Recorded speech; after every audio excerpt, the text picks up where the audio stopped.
Garden in Boston, Massachusetts. It's NBA on ESPN Friday as we get set for Amir Johnson and the Boston Celtics taking on Greg Monroe and the Milwaukee Bucks. All right, as this game gets underway, Jeff, is there anybody that stands out in your mind that they need to focus on against the Bucks tonight? Greg Monroe is finally in the position he should be, which is a starting center in the NBA. This left-hander can pass it exceptionally well out of the post, and he can absolutely punish you against single coverage in the low post. He is a very good rebounder. He is a starting caliber center. Able to convert the free throw, and he completes the three-point play.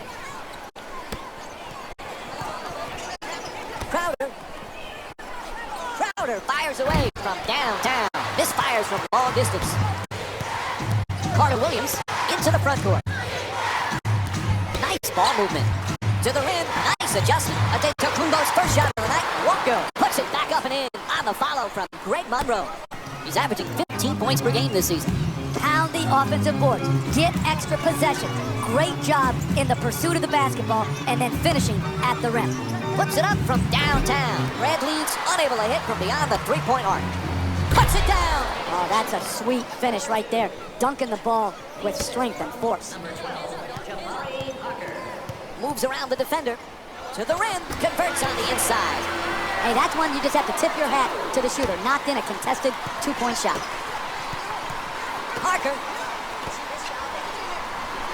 Plenty of people shocked, Jeff, when the Philadelphia 76ers traded former Rookie of the Year Michael Carter Williams, but things are working out well for him in Milwaukee. You think about it, Mike. You know how much they had to believe in Michael Carter Williams to trade Brandon Knight, who had played very well for him? They had to really believe in this guy. Now, yeah, he has to improve his shooting without question to reach his vast potential, but this is a very, very good basketball player. Bradley's shot swatted away to the rim. Nice touch at the basket. Look at that release of that layup. Up and over the outstretched hand and the shot blocker. Beautiful touch. Beats his man. Carter Williams on the drive, unable to flip it in. You got to finish with strength in the paint. You can't go up weak like that. Good finish inside. 4-2. Milwaukee's leading Boston by a score of 9-6.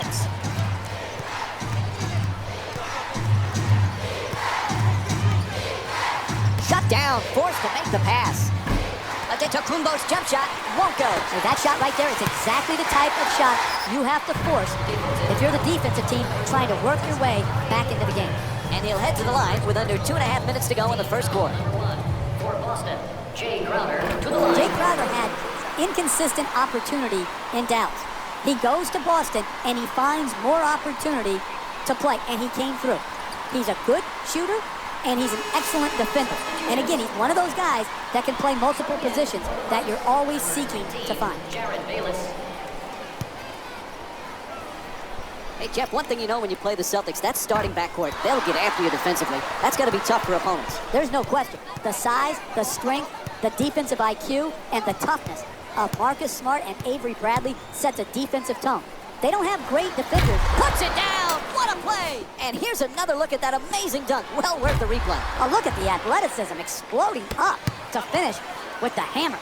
To Olynyk. He's averaging 10 points per game this season. Milwaukee's leading Boston by a score of 11-9.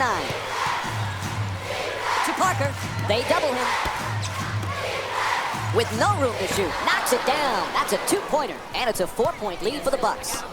When everybody is involved in touching the ball, like what's happening here in the first half, and you've got your assist total up, then you're going to create also a defensive intensity at the other end of the floor, and that's exactly what has happened here in the first half. To Parker. The two defenders swarm. Kicks it out to the perimeter, gets it up for two, nails it. The assist from number 34, Antetokounmpo. Gets inside. Smart for two, lets it go. Gets that one to drop. 4-2. Parker. Terrific ball movement. Goes to the goal. Sweet adjustment, but can't get it to drop. 4-2 off the follow from Greg Monroe. He's averaging 15 points per game this season. The finish of your defense always has to be blocking out and securing the defensive rebound. Here they didn't do it. Good pursuit on the offensive board and allowed him to stick it right back in. The assist from number 0, Avery Bradley. Milwaukee's leading Boston by a score of 17. to 15. Sends it into the post for the layup. Nice finish around the rim. The assist from number 12, Jamari. To Bradley. He's averaging 13 points per game this season. And back outside. That's a catch and shoot for three. Bang! From downtown. 3 points. The assist. Middleton against Bradley. Avery Bradley. So the first quarter comes to an end. The Celtics down by 1. We'll have more Friday Night NBA from ESPN after the break.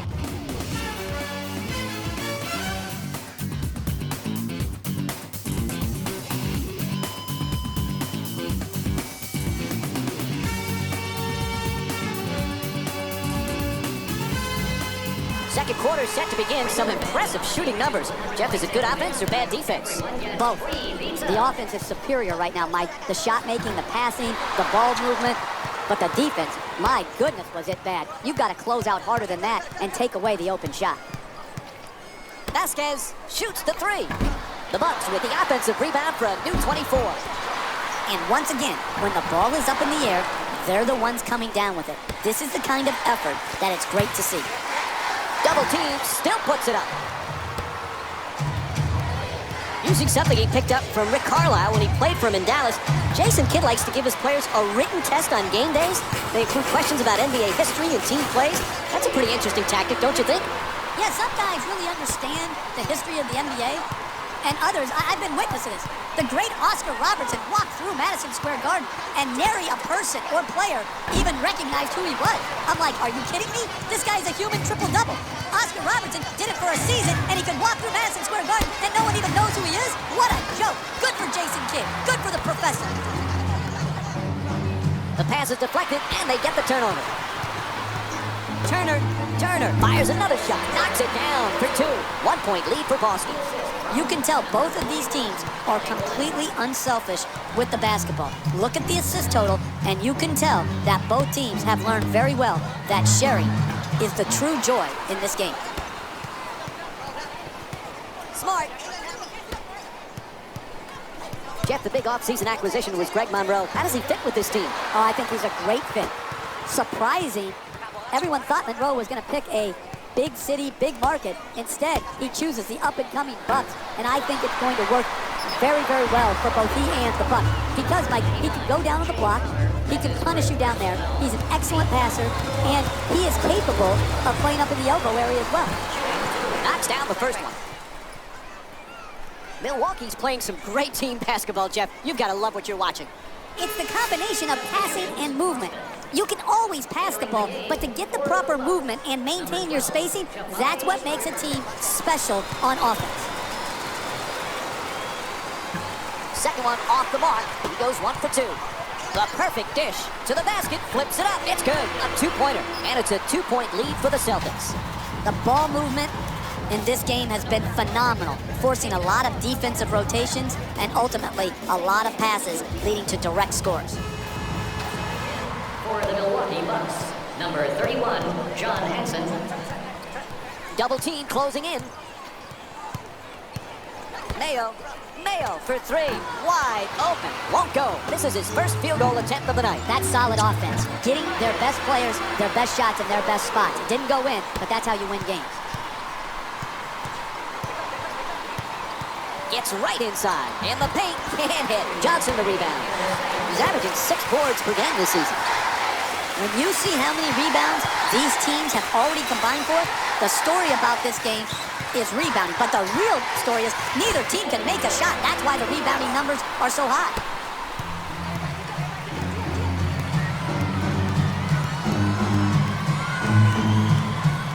Parker. Tied up and has to pass. Inside. Unable to flip it in. Closing out defensively is the most important aspect of team defense. Great contest.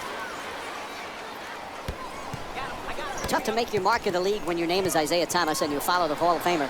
But this young Isaiah Thomas has really started to become a nice player. What a story. Last pick of the second round by the Sacramento Kings.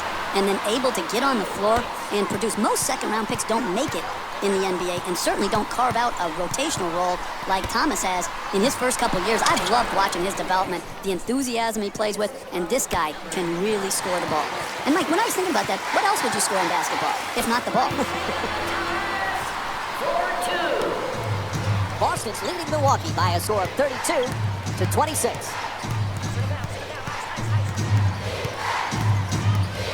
Oh, he beats the defender. Vasquez, the Bucks with the offensive rebound for a second chance opportunity. Johnson in possession. Gets to the rim. There's a foul. It's called against the Bucks. Their first team foul. And Amir Johnson will go to the line. He's shooting 61% from the line on the season. Oh, that was great body control. To be able to absorb the contact and still get off a quality shot. Just didn't get it to drop. And he hits the first free throw.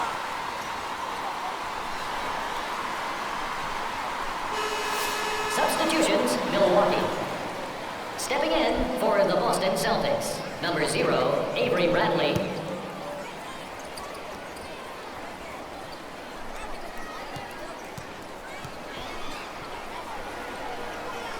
So he hits the first and misses the second. Excellent feed. Antetokounmpo fires away. He puts it in. A beautiful pass. The assist from number 21, Rivas Vasquez. To Johnson.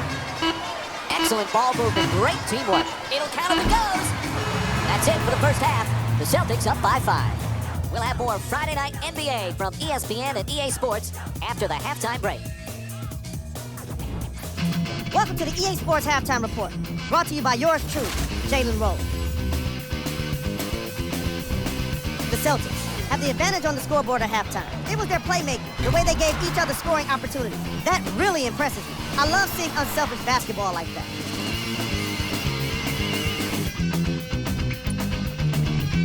The Bucks are in need of some changes at the half. They don't have a single player that can claim double figures in scoring. These are the guys getting buckets for the Milwaukee Bucks. Game track. Bench points. The Milwaukee Bucks had enough difficulty dealing with the opposing starters, let alone their bench players. They really need to adjust for the depth of this opposing team and figure out how to slow them down. Player of the half. I like this choice because he really put on a show in the opening half. There's a reason he's a fan favorite. Who was cold? What can you say about a guy like this? Except that he fits the title of this segment. He was definitely cold in that first half. These are the top plays from the opening half. Number 3. Number 2. Number 1. And that concludes our halftime report. Thanks for joining us, and see you again after the game.